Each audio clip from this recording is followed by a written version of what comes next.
মহিলাদের বলে যাচ্ছি, মা বোনেরা, তিনজনকে খুশি করলে জান্নাতি। কোন নারী যদি পৃথিবীতে তিনজনকে খুশি করে, এক নাম্বার নারী, তুমি তোমার রব আল্লাহকে খুশি করো, অর্থাৎ কোরআন মোতাবেক জীবনযাপন করো। দুই নাম্বার নারী, তুমি তোমার নবীকে খুশি করো, নবীর হাদিস মোতাবেক জীবনযাপন করো। ওই বোরকাটাকে ফ্যাশন বানাইও না, বোরকাটাকে পর্দা হিসেবে ব্যবহার করো।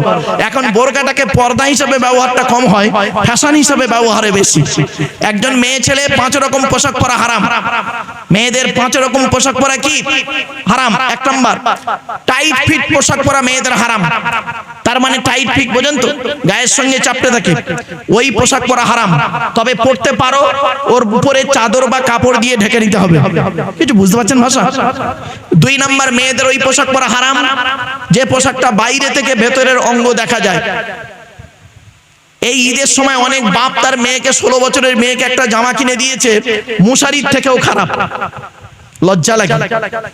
3 নাম্বার, মেয়েদের ওই পোশাক পরা হারাম। তুমি যে ধর্মের মহিলা, অন্য ধর্মের পোশাক পরা তোমার জন্য হারাম। 4 নাম্বার, মেয়েদি কোন নারী বিপরীত লিঙ্গের পোশাক পরা হারাম। তার মানে কোন মেয়ে ছেলে বেটা ছেলের পোশাক পরতে পারবে না, হারাম। আর কোন বেটা ছেলে মেয়ে ছেলের পোশাক পরতে পারবে না, হারাম। এখন দেখা যাচ্ছে মেয়ে ছেলে বেটা ছেলের রূপ ধারণ করে, আর বেটা ছেলে মেয়ে ছেলে রূপ ধারণ করতে যায়। রাগ করবেন না, অনেক মেয়ে ছেলে 2 কানে দুল পরে, তাই অনেক বেটা ছেলে দেখবেন 1 কানে দুল পরে। রাগ করবেন না। আবার অনেক মা বোন তারা কি করে, 2 হাতে চুড়ি পরে, তাই দেখে দেখে অনেক যুবক ছেলে দেখবেন 1 হাতে বালা পরে। জানি না কেন। চলো এরপর আসি 5 নাম্বার, ওই মেয়েদের ওই পোশাকটা পরা হারাম যে পোশাকটা পরলে বিপরীত লিঙ্গকে আকর্ষণ করে। এজন্য মা বোনদের বলি, বাইরে যখন বেরোবেন এমন কোন পোশাক পরে বেরোবেন না যে পোশাকটা বিপরীত লিঙ্গকে আকর্ষণ করে। আপনি আপনার রূপটা পৃথিবীর কোন ব্যক্তির জন্য নয়, একমাত্র ব্যক্তি, তার নাম হলো স্বামী। আল্লাহর নবী বলেছেন, কোন মেয়ে ছেলে যদি বাড়িতে, কোন মেয়ে ছেলে স্বামীর জন্য যদি একটু সাজে, স্বামীর জন্য যদি একটু সাজে, আর স্বামী যদি দেখে খুশি হয়ে যায়, ওই মেয়েটি নফল হজের সওয়াব পাবে। আপনি কি করলেন, নিজের স্বামীর জন্য সাজলেন না, বাইরে বেরোচ্ছেন সেজে। নারী জাতির বুদ্ধি দেখুন, মেয়েরা সাজুগুজু করতে যায় কোথায়? বিউটি পার্লারে, তাই তো নাকি? আরে ভাই বলুন না, বিউটি পার্লারে। ও বিউটি পার্লারে যাচ্ছে কেন? বলুন বলুন। রূপচর্চা করতে তো, সেজে সাজার জন্য যাচ্ছে বিউটি পার্লারে, আর বিউটি পার্লারে যাচ্ছে বাড়ি থেকে সেজে। কি আশ্চর্য! মানে বাড়ি থেকে যাচ্ছে সেজে বিউটি পার্লারে, আর বিউটি পার্লারে আবার ডবল সাজছে। ডবল সাজ দেখে মুখে ব্রণ ফুটে গেছে। মা বোনেরা শুনে নাও, কোন পার্লারে যেতে হবে না, তোমার রূপ আল্লাহ সুন্দর করে দেবে, এই কোরআন জানিয়ে দিয়েছে। শুনে নিন, আল্লাহ রাসূলের স্ত্রী আম্মা জান আয়েশা সিদ্দিকা রাদিয়াল্লাহু তাআলা আনহা বর্ণনা করছেন, ইয়া রাসূলুল্লাহ, কিয়ামতের মাঠে আপনি আপনার উম্মতদের চিনবেন কি দেখে? কি দেখে চিনবেন? তো নবীজি বললেন, আয়েশা, 1000টা ঘোড়ার ভিতরে যদি একটা অন্য কালারের ঘোড়া থাকে, এটাকে চিনতে দেরি হয় মালিকের? বলছে না। বলে, আমি আমার উম্মতদেরকে চিনে নেব কিভাবে? পৃথিবীর সমস্ত নবীর উম্মতরা থাকবে কিয়ামতের মাঠে, আমি আমার উম্মতদের চিনব কি দেখে? শুনে নিন, তারাহুম রুকআন সুজদান ইয়াবতাগুনা ফাদলাম মির রাব্বিহিম ওয়া রিদওয়ানা সীমাহুম ফি ওয়ুজুহিহিম মিন আসারিস সুজুদ। আমি আমার উম্মতদেরকে চিনব পৃথিবীতে তারা ওযু করার কারণে তাদের মুখ থেকে নূর চমকাবে। শুধু তাই নয়, আমি আমার উম্মতদেরকে চিনব নামাজ পড়ার কারণে, তাদের কপাল থেকে সাজদা দেবার কারণে তাদের নূর চমকাবে। শুধু তাই না, এজন্য যুবকদেরকে বলে যাচ্ছি, নামাজকে ত্যাগ করো না। নামাজ হলো ফরজ। নামাজের মধ্যে একটা সায়েন্টিফিক্স আছে, বৈজ্ঞানিক দিক আছে নামাজের। নামাজের মধ্যে যে রুকু করে 90 ডিগ্রি কোণ, এই কোণটাকে 90 ডিগ্রি কোণ বলে। আপনি রুকু করবেন, অনেকে রুকু করে এইরকম, খবরদার রুকু হবে না। রুকু এমন ভাবে করতে হবে যেন পিঠের উপরে একটা গ্লাস, 1 গ্লাস পানি যেন পিঠের উপরে রাখা যায়। আর আপনি রুকু করেছেন কিভাবে? এজন্য অনুরোধ করব ইমাম সাহেব ভাইদেরকে, মুসল্লিদেরকে আগে নামাজটা একটু শিক্ষা দিয়ে দিন, যে কিভাবে রুকু করতে হয়, কিভাবে সাজদা করতে হয়। এই জন্যই মুজাদ্দিদুজ জামান দাদা হুজুর পীর কিবলা রাহমাতুল্লাহ আলাইহি তিনি করতেন কি, যেখানেই যেতেন সেখানে 2 দিন 3 দিন থেকে সেই এলাকার মানুষগুলোকে আস্তে আস্তে নামাজের দিকে পরিবর্তন, ঈমানের দিকে পরিবর্তন, শিরক বিদআত থেকে পরিবর্তন করে মানুষকে যেখানে যেটার প্রয়োজন হয়েছে, যেখানে মসজিদের দরকার হয়েছে সেখানে একটা মসজিদ করে এসছে। যেখানে মাদ্রাসার দরকার হয়েছে সেখানে একটা মাদ্রাসা করেছেন, যেখানে একটা খানকা করার দরকার সেখানে একটা খানকা করেছেন, যেখানে কিছুই করার মানে কিছু করতে পারছেন না সেখানে অন্তত একটা জলসা কায়েম করে এসেছে। জোরে বলুন সুবহানাল্লাহ। কি ভাবলেন? অনেক আলোচনা বাবা, অধিকার গেলাম না, যাই হোক কথাগুলো একটু মাথায় রাখুন। এবারে আসছি, এক নাম্বার হলো মেয়েদের শত্রু হলো দুটো, রাগ করবেন না কেউ। এক নাম্বার মেয়েদের শত্রু কে জানেন? সতীন। সতীন হলো মেয়েদের চরম শত্রু। কিরকম শত্রু দেখবেন, রাগ করবেন না। স্বামী মরে যায় যাক, স্বামী মরে যায় যাক, সতীন তো বিধবা হলো, ও নিজে যে বিধবা হয়ে গেছে ওর খেয়াল নেই। ছাড় পোকা মারতে গিয়ে বিছানা পুড়িয়ে ফেলেছে, বুঝতে পারেননি? একটা ছাড় পোকা মারতে গিয়ে কি হয়েছে? বিছানা, কাঠটা তো খাটের, মানে খাটটা কিসের? কাঠের, তো কাঠের খাট আর গদি, বিছানাটাই পুড়িয়ে ফেলেছে। এখন থাকার জায়গা নেই। বাবাজি, জ্ঞানী গুণী বুদ্ধিজীবী মানুষ বাড়ি থেকে ভাববে যে লোকটা এই এক্সাম্পলটা কেন দিল? ছাড় পোকা মারতে গিয়ে বিছানা পুড়িয়ে ফেললো, থাকার জায়গা নেই, শোয়ার জায়গা নেই। এখন বাপেরা চলো, মেয়েদের আর একটা শত্রুর নাম কি জানেন? মেয়েদের আর একটা শত্রুর নাম হলো ননদ। ননদ, ননদ বোঝেন? ননদ। এজন্য ভাইদেরকে বলে যাচ্ছি, আপনি আপনার স্ত্রী, আপনি আপনার বোনকে ছোলা, চিনি, জামা কাপড়, টাকা পয়সা যখন দেবেন, বউকে না জানিয়ে দেওয়াটাই হলো উত্তম। বউকে না জানিয়ে দেওয়াটাই উত্তম। আর অনেকে আছে দেখবেন বউ পাগলা বিবির গোলাম, বোনকে একটা শাড়ি দিচ্ছে বউকে জানিয়ে, জানো শোনা এইটা বোনকে দিচ্ছি, ওর কলজে ফেটে যাবে। রাগ করবেন না, বউকে না জানিয়ে দেওয়াটাই উত্তম। এজন্য আপনাদেরকে বলি, বোনকে যখন কিছু দেবেন, ছোলা, চিনি, জামা কাপড়, টাকা পয়সা গোপনে দেবেন, স্ত্রীকে না জানিয়ে দেওয়াটাই উত্তম। একটু মাথায় রাখবেন। চলো এবারে আসছি, মুসলিমাতিন, মেয়েটা মুসলমান কিনা, মুমিনাতিন, বিশ্বাসী মেয়ে কিনা, কনিতাতিন, আনুগত্যশীলা মেয়ে কিনা। 4 নাম্বার তাইবাতিন, তওবাকারী মেয়ে কিনা। 5 নাম্বার আবিদাতিন, ইবাদতকারী মেয়ে কিনা। মেয়েটি 5 ওয়াক্ত নামাজ পড়ে কিনা, রমজান মাসে রোজা রাখে কিনা, মেয়েটির চরিত্রটা ঠিক আছে কিনা। এর সঙ্গে আরেকটা কথা বলি, আপনারা মেয়ে দেখতে গেলে মেয়েটার চরিত্র খুব দেখেন, তাই না? মেয়েটার বাপ কটা প্রেম করেছে, মেয়েটার মা কার সঙ্গে পালিয়ে গেছে, মেয়েটা কটা মানে পাপ কাজ করেছে, কটা প্রেম করেছে, ছেড়ে দিয়ে, এটা দেখে। আর ছেলের দেখেন না কেন? ছেলে কটা মেয়েকে নষ্ট করেছে, ছেলের বাপের চরিত্র কেমন, ছেলের মায়ের চরিত্র কেমন, এটা কেন দেখেন না? এটাই তো দেখেন না। দেখেন যখন দুটোই দেখেন। ইসলাম দুটোই দেখতে বলেছে, সে একতরফা ইসলাম বলে নাই। আপনি তো একদিকে বসে আছেন, মেয়েটা সবকিছু দেখছেন আর ছেলেটা দেখছেন না। খবরদার, এটা করবেন না। চলুন আর একটু এগিয়ে যাচ্ছি। এবারে আসছি সাইহাতিন, রোজাদার মেয়ে কিনা খবর নেবেন। কেন রোজাদার মেয়েকে খবর নেবেন? মেয়েটা রোজা করে রাখেই তো, তার রোজাদার মেয়ের বৌমা করবেন কেন? শুনে নিন, এই রোজা করলে শুকানো একটা অভ্যাস জন্মায়, ঠিক না বেটি? যে ব্যক্তি রোজা রাখে, অভাব জিনিসটা সে অনুভব করতে পারে। স্বামীর ঘরে যদি অভাব হয়, এই রোজা রাখা অভ্যস্ত মেয়েটা মানিয়ে নিতে সহজ হবে। আর যে রোজা রাখা অভ্যস্ত নেই তো, ফট করে স্বামীকে বলবে খাওয়াতে পারবে না, বিয়ে করেছিলে কেন? ঠিক না বেটি? মারাত্মক কথা বললাম। চলো, কয়েক প্রকার শ্রেণী নারী আছে, তারা ইবাদত, নামাজ, রোজা করার পরেও তাদেরকে আল্লাহ গজব দেবেন, শাস্তি পাবেন। আমার মা বোনের একটু শুনে নিন, কমসে কম এই শ্রেণীর নারী হলো 6 প্রকারের। 1 নাম্বার, যে নারী তার স্বামীর সঙ্গে যখন কথা বলে মেজাজ দিয়ে কথা বলে।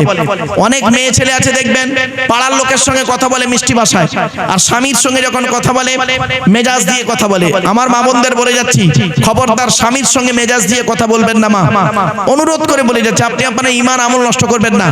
মনে রাখবেন, স্বামী হলো একটা বটগাছ, যেদিন ওই বটগাছটা মরে যাবে না, রঙিন রঙিন স্বপ্ন দেখানোর মানুষ অনেক পাবেন, 10 মিনিটের দায়িত্ব নেওয়ার অনেক লোক পাবেন, কিন্তু সারা জীবনের দায়িত্ব নেওয়ার মতো স্বামী ছাড়া কেউ থাকে না, ঠিক না বেটি? ও নারী, তোমার বাপ, মা, ভাই, বোন, বোনাই, দুলা ভাই, মানে ভাই ভাবি কেউ তোমার আপন নয়, একমাত্র স্বামীর ঘরটাই হলো তোমার আপন। আর স্বামী যদি তোমার পাশে থাকে জানবে সারা পৃথিবী তোমার পাশে রয়েছে। আর স্বামীকে যদি চটিয়ে, স্বামীকে দুঃখ দিয়ে কাঁদিয়ে যদি তুমি মনে করো আমি বাপের খুশি করব, মায়ের খুশি করব, ভাবিদের খুশি করব, তাহলে জানবে নারী তোমার জীবনটাই হলো সর্বনাশ, তুমি শেষ করে ফেললে জীবনটা। এজন্য মা বোনদের বলি, নারীদের প্রতি মানে মানে নারী হয়ে চেষ্টা করবেন স্বামীর ঘরটাকে উজ্জ্বল করতে। একজন নারী পারে অসুস্থ স্বামীকে শারীরিক, মানসিক, দৈহিক এবং বিভিন্ন দিকে সেবা যত্ন করে অসুস্থ নারীকে সুস্থ করে স্বামীকে সুস্থ করে তুলতে পারে। আর একজন নারী পারে সুস্থ স্বামীকে টেনশন দিয়ে 12টা বাজিয়ে কবরে ঢুকিয়ে দিতে পারে। ঠিক না বেটি? ওটি বাস্তব কথা বললাম বাবা, কথাটা হয়তো শুনতে খারাপ লাগছে কিন্তু বাস্তব। চলো এরপরে আসছি 2 নাম্বার, ওই নারীর প্রতি আল্লাহর লানত যে নারী স্বামীর দুর্নাম বদনাম অন্যের কাছে করে বেড়ায়।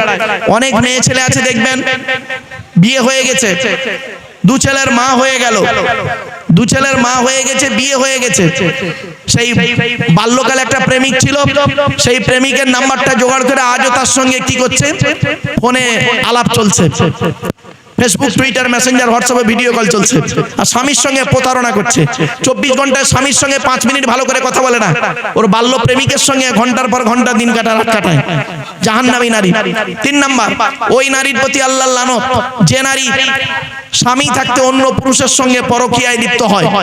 অনেক মেয়ে ছেলে আছে দেখবেন স্বামী দিল্লি, বোম্বাই, মিরাট, সুরাট, গুজরাট, হায়দ্রাবাদ, আহমেদাবাদ কাজে গেছে, আর নারী করছে কি বাড়িতে অন্য পুরুষের সঙ্গে পরকীয়ায় লিপ্ত হয়েছে। মা বোনেদের বলি, বোনেরা খবরদার, যদি এরকম পাপ আপনার মধ্যে থাকে আপনি সরিয়ে দিন।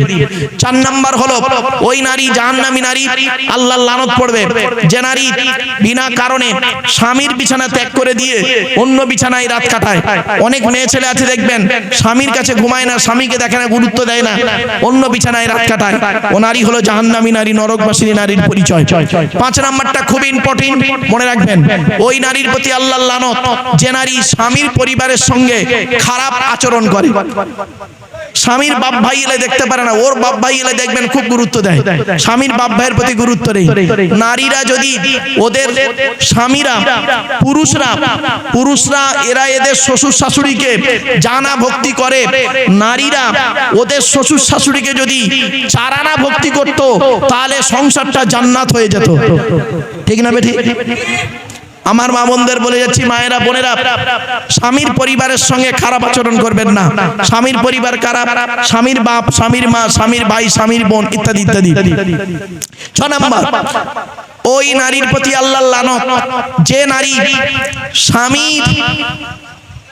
স্বামীকে বলে তোমার সঙ্গে বিয়ে হয়ে আমার জীবন নষ্ট হয়ে গেছে, তোমার সঙ্গে বিয়ে হয়ে আমার জীবন নষ্ট হয়েছে, আমার মতো মেয়ে বলে তুমি বেঁচে গেলে, অন্য কেউ হলে বুঝতে পারতে। অনেক মা বোন আছে তার স্বামীকে এই কথা বলে। খবরদার মা বোন, এই কথাগুলি বলবেন না। স্বামীদেরকে বলে যাচ্ছি, আপনি স্বামী, আপনার স্ত্রীকে কমসে কম 17টা শিক্ষা দিতে হবে। আপনি আপনার স্ত্রীকে কটা শিক্ষা দিয়েছেন? স্ত্রীকে ভালোবাসুন। মনে রাখবেন, এই পৃথিবীর একটা ভালোবাসা আছে, রক্তের সম্পর্ক ছাড়া ভালোবাসা, তার নাম হলো স্বামী স্ত্রীর ভালোবাসা। জোরে বলুন সুবহানাল্লাহ। পৃথিবীর প্রথম ভালোবাসার নাম হলো স্বামী স্ত্রীর ভালোবাসা। পৃথিবীর প্রথম ভালোবাসা স্বামী স্ত্রীর ভালোবাসা, পৃথিবীর রক্ত ছাড়া ভালোবাসা, স্বামী স্ত্রীর ভালোবাসা। আপনি আপনার ছেলেকে ভালোবাসেন রক্তের সম্পর্কে, আপনি আপনার মেয়েকে ভালোবাসেন রক্তের সম্পর্কে, আপনি আপনার বাপকে ভালোবাসেন রক্তের সম্পর্কে, দাদুকে ভালোবাসেন, নানা নানিকে ভালোবাসেন, মামা মামিকে, ভাই বোনকে ভালোবাসেন, ভাগনা ভাগ্নিকে ভালোবাসেন রক্তের সম্পর্ক। কিন্তু আপনার স্ত্রীর সঙ্গে আপনার রক্তের কোনো সম্পর্ক নেই, আপনি রক্তের সম্পর্ক ছাড়াই ভালোবাসেন। এই ভালোবাসার মূল্য অনেক বেশি। এজন্য স্বামী স্ত্রীর ভালোবাসা আল্লাহ বলেছেন ওয়াজাআলা বাইনাকুম মাওয়াদ্দাতাম ওয়া রাহমা, আমি আল্লাহ এই ভালোবাসার মধ্যে দয়া এবং ভালোবাসা দুটোই দিয়েছি, একে অপরের মহব্বত ভালোবাসা দিয়েছি। অতএব স্ত্রীকে মূল্যায়ন করুন, নিজের স্ত্রীকে মূল্যায়ন করুন। নিজের স্ত্রীকে নিয়ে বেড়াতে যাবেন, অন্যের স্ত্রীকে নিয়ে যাবেন না। নিজের স্ত্রীকে নিয়ে বেড়াতে যাবেন, নিজের স্ত্রীর সঙ্গে ভালো আচরণ করুন, নিজের স্ত্রীকে ভালোবাসুন। বারে বারে বলে যাচ্ছি, আপনি এইটাকে লক্ষ্য রাখুন। এতক্ষণ আপনাদের কাছে বিভিন্ন দিক নিয়ে বিভিন্ন কথা আপনাদের কাছে তুলে ধরলাম। এরপরে আসছি শেষ নবী, আমরা যে নবীর উম্মত, শেষ নবী, সেই নবীর পরিচয়টা আমাদের জেনে নিতে হবে। সেই নবীর পরিচয়টা কি? সেই নবীর পরিচয় হলো তিনি আমাদের নবী। আমাদের নবীর নাম কি? একটু বলুন, উচ্চারণটা করুন, ভালো হবে, খুশি হবে আল্লাহ। হযরত মুহাম্মদ মুস্তাফা সাল্লাল্লাহু আলাইহি ওয়াসাল্লাম। নবীর নাম উচ্চারণ হলে সাল্লাল্লাহু আলাইহি সাল্লাম বলবেন, ছোট দরুদ, আর যদি বড় দরুদ পারেন তো সময় পেলে পড়বেন। চলুন, মুহাম্মদ সাল্লাল্লাহু আলাইহি ওয়াসাল্লাম, তার পরিচয়টা কি? তার পরিচয় হচ্ছে তিনি কোন বংশে জন্মগ্রহণ করেছেন বলতে পারেন? কুরাইশ বংশ। কোন বংশ? কুরাইশ বংশ। কুরাইশ কার নাম? চলুন একটু দয়া করে সুবহানাল্লাহটা জোরে বলতে হবে, পারবেন তো? হ্যাঁ। কোন বংশ বললেন? কুরাইশ। মুহাম্মাদের বাপের নাম আব্দুল্লাহ, আব্দুল্লাহর বাপের নাম আব্দুল মুত্তালিব, আব্দুল মুত্তালিবের বাপের নাম আব্দে মান্নাফ, আব্দে মান্নাফের বাপের নাম হাশিম, হাশিমের বাপের নাম কুসাই, কুসাইয়ের বাপের নাম কিলাব, কিলাবের বাপের নাম মুররা, মুরার বাপের নাম লুবাই, লুবাইয়ের বাপের নাম কাব, কাবের বাপের নাম গালিব, গালিবের বাপের নাম ফিগির, ফিগির থেকে কুরাইশ বংশ এসেছে। নবীর বাপের নাম আব্দুল্লাহ, মায়ের নাম আমিনা, দাদার নাম আব্দুল মুত্তালিব, দাদির নামটা কি? নেতিলা বিনতে খব্বাব, ব্র্যাকেটে ফাতেমা, কেউ বলেছেন সামিরা। নবীর নানার নাম হলো আব্দুল ওয়াহাব জুহরি, নবীর নানির নাম হলো বারিরা বা বাররা, নবীর দুধমার নাম হলো হালিমা, নবীর দুধ বাপের নাম হলো হারেস, নবীর দুধ ভাইয়ের নাম আব্দুল্লাহ, নবীর বাপের নাম আব্দুল্লাহ, নবীর দুধ ভাইয়ের নাম আব্দুল্লাহ। দুটো জন এক করে ফেলবেন না। নবীর জন্ম 570 খ্রিস্টাব্দে, ইংরেজি কি মাস ছিল? 29 আগস্ট, আরবি মাস ছিল রবিউল আউয়াল মাস 12 তারিখ, মতান্তরে 9 তারিখ, সোমবার শবে সাদেকের সময় আরবের মক্কা নগরে কুরাইশ বংশ নবীর জন্ম। নবীর বাপেরা হলো 10 ভাই, নবীর মায়েরা হলো 19 বোন। নবীর 9টা চাচা, 18টা খালা, 6টা ফুফু, 7টা ছেলে মেয়ে। নবীর 9টা চাচার নাম কি? বড় চাচার নাম হারেস, কি বললাম? হারেস, জুবায়ের, মুকাইয়িম, ফাইদা, জাইদা, আবু লাহাব, হামজা, আব্বাস, আবু তালেব। নবীর বাপ হলো আব্দুল্লাহ। নবীর 7টা ছেলে মেয়ে, 3টে পুত্র সন্তান, 4টে কন্যা সন্তান। 3টে পুত্র সন্তানের নাম কি?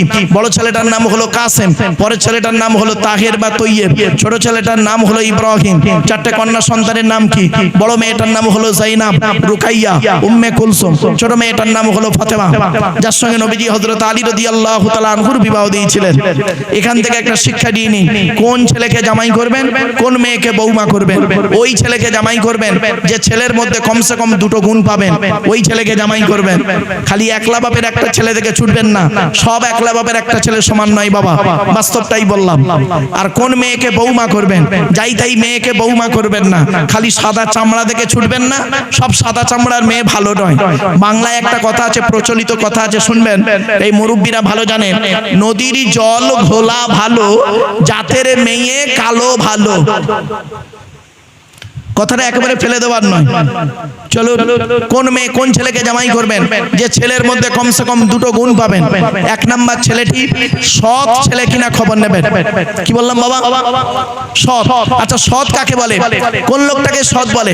চলো, আল্লাহর নবী বললেন, তোমরা আমাকে 2টো জিনিসের গ্যারান্টি দেবে। নবীজি বলছেন সাহাবীদেরকে, তোমরা আমাকে 2টো জিনিসের গ্যারান্টি দাও, আমি তোমাদের জান্নাতের গ্যারান্টি দিয়ে দেবো। সাহাবীরা বললেন, হে নবী আপনি বলুন 2টো জিনিস কি? তো 1 নাম্বার নবী বললেন, 2 ঠোঁটের মাঝখানে এই জিভের গ্যারান্টি দাও। হারাম খাবার খাওয়া থেকে জিভটাকে ঠিক করো, বাজে ভাষা বলা থেকে জিভটাকে ঠিক করো, পরনিন্দা পরচর্চা করা থেকে জিভটাকে ঠিক করো। 1 নাম্বার। আর 2 নাম্বার হলো 2 রানের বীজখানে এই লজ্জাস্থানের গ্যারান্টি দাও। 2 ঠোঁটের মাঝখানে, 2 রানের বীজখানে, এই 2টো জিনিসের গ্যারান্টি তোমরা আমাকে দাও, আমি তোমাদের জান্নাতের গ্যারান্টি দিয়ে দেবো। এই জন্য নবীজি বলেছিলেন, দি Messenger of Allah peace be আপন হিম shed, the best among you those with good manner। নবী বলেন, তোমাদের মধ্যে উত্তম ব্যক্তি ওই লোকটা যার ক্যারেক্টার, চরিত্র ভালো, ওই লোকটাই হলো উত্তম ব্যক্তি। একজন উকিল, ব্যারিস্টার, মাস্টার, ডাক্তার, মোল্লা, মনীষা, পীর সাহেব, দরবেশ সাহেব, আমির সাহেব, মুফতি সাহেব যদি চরিত্র খারাপ হয়, আর একজন টোটোলার চরিত্র যদি ভালো হয়, টোটোলাটাই হলো আল্লাহর কাছে প্রিয় ব্যক্তি। Many loss is something loss, health loss is nothing loss, but character loss is everything loss। মানুষের যদি টাকা চলে যায়, ইনকাম করলে টাকাটা আবার ফিরে আসবে। মানুষের যদি শরীর চলে যায়, ভালো মন্দ খেলে শরীরটাও ফিরে আসবে। কিন্তু বন্ধু, মানুষের যদি চরিত্র চলে যায়, চরিত্র কিন্তু আর ফিরে আসবে না। তাই নবীজি বললেন, 2 ঠোঁটের মাঝখানে, 2 রানের বীজখানে। জ্ঞানী গুণী বুদ্ধিজীবী মানুষ বাড়ি থেকে একটু ভাববেন। চলুন, 2 নাম্বার ছেলেটি কর্মী কিনা খবর নেবেন। কর্মী মানে পরিশ্রমী, বাপের হোটেলে খায় এমন ছেলেকে জামাই করবেন না, ফেসে যাবেন। ছেলে নিজে কি ইনকাম করে খবরটা রাখবেন। এবার আসছি কোন মেয়েকে বৌমা করবেন। এই কোরআনে বলা হয়েছে যে মেয়ের মধ্যে কমসে কম 6টা গুণ পাবেন। কটা কটা কটা 6টা। কোথায় লেখা আছে বলে দিচ্ছি। মুসলিমাতিন, মুমিনাতিন, কনিতাতিন, তাইবাতিন, আবিদাতিন, সাইহাতিন, সাইয়্যিবাতিন ওয়া আবকারা। এই আয়াতটা কোথায় আছে? 28 নম্বর পারার 19 নম্বর পৃষ্ঠার 11 নম্বর লাইন, সূরার নাম সূরা তাহরিমের 5 নম্বর আয়াত। 1 নম্বর আল্লাহ বললেন মেয়েটি মুসলমান কিনা খবর নেবেন। 2 নম্বর মুমিনাতিন, বিশ্বাসী মেয়ে কিনা খবর নেবেন। 3 নম্বর খুব ইম্পর্টেন্ট, কনিতাতিন, আনুগত্যশীল মেয়ে কিনা খবর নেবেন। দূর থেকে খবর নিয়ে দেখবেন মেয়েটি ওর বাপ আর মাকে ভক্তি শ্রদ্ধা করে কিনা খবর নেবেন। দূর থেকে খবর নিয়ে সঠিক তথ্য যদি পেয়ে যান মেয়েটি ওর বাপ আর মাকে ভক্তি শ্রদ্ধা করে না, ও যত সুন্দরী মেয়ে হোক আর যত শিক্ষিতা মেয়ে হোক, খবরদার ওই মেয়েকে জীবনে কোনোদিন বৌমা করবেন না। ওর বাম্মাকে ভক্তি শ্রদ্ধা করে না, তোমার বাম্মার পাতে সহজে এক থালা ভাত দিতে চাইবে না। মেয়েদের, বেশিরভাগ মেয়েদের সংসার নষ্ট হয় কি কারণে জানেন? মেয়ের মায়ের কান ভাঙানিতে। ঠিক না বেঠিক? বেশিরভাগ মেয়েদের সংসার নষ্ট হয় মেয়ের মায়ের কান ভাঙানিতে। যে মেয়ের মা যত বেশি চালাক ওই মেয়ের কপালে তত তাড়াতাড়ি তলাক। শুধু তাই নয়, যে মেয়ে ছেলে দেখবেন বিবাহের পরে স্বামীর কথার গুরুত্ব না দিয়ে ওর বাপ আর মায়ের কথায় ওঠে বসে, বাপ ভাইয়ের কথায় ওঠে বসে, ওই নারী হলো জাহান্নামী নারী। ওই নারীর উপরে আল্লাহর লানত। এজন্য মা বোনদের বলে যাচ্ছি, মায়েরা বোনেরা, বিবাহের পরে তোমার একটাই পরিচয়, স্বামীর পরিচয়। মনে রেখো, বিবাহের পরে বাম্মার শ্বশুরি দিয়ে শ্বশুর শাশুড়িকে আলাদা হতে যেও না। মনে রেখো, কথাটা শুনতে টক লাগলেও বাস্তব কথা। অনুরোধ করে বলে যাচ্ছি মা বোনেদেরকে, একজন পুরুষ 4 জনকে খুশি করলে জান্নাতি। 4 জনকে খুশি করলে একজন পুরুষ জান্নাতি। 1 নম্বর পুরুষ, তুমি তোমার রব আল্লাহকে খুশি করো, অর্থাৎ এই কোরআন মোতাবেক জীবন যাপন করো। কোরআনে আল্লাহ যারা বলেছে মেনে নিয়ে নাও। 2 নম্বর পুরুষ, তুমি তোমার নবীকে খুশি করো, অর্থাৎ নবীর হাদিস মোতাবেক সুন্নাহ মোতাবেক জীবন যাপন করো। 3 নম্বর পুরুষ, তুমি তোমার জন্মদাতা বাপকে খুশি করো। 4 নম্বর পুরুষ, পেটে ধরা মাকে খুশি করো। এখানে অনেক ব্যক্তি আছেন নিজের মায়ের ওষুধ কেনার পয়সা দেয় না, শাশুড়িকে হজে নিয়ে যাচ্ছে। রাগ করবেন না। মায়ের ওষুধ কেনার পয়সা দেয় না, শাশুড়ির হজে নিয়ে যাচ্ছে, তাই উনি ভালো জামাই হয়ে সাজেছেন। মনে রাখবেন, আগে ভালো ছেলে হন, পরে ভালো জামাই হবেন। আগে ভালো ছেলে হন, পরে ভালো জামাই হবেন। আর আমরা ভালো জামাই হতে পেরেছি, ভালো ছেলে হতে পারিনি। বাস্তবটাই বললাম। আর অনেক আলোচনা এই কোরআনে আছে। আল্লাহর নবীদের পরই স্থান হলো বাপ আর মায়ের। এই কোরআনে আছে 16 জায়গায় বাম্মার সেবা যত্নের কথা বলা আছে। কত জায়গায়? 16 জায়গায় আছে বাম্মার সেবা যত্নের কথা। এবার আসছি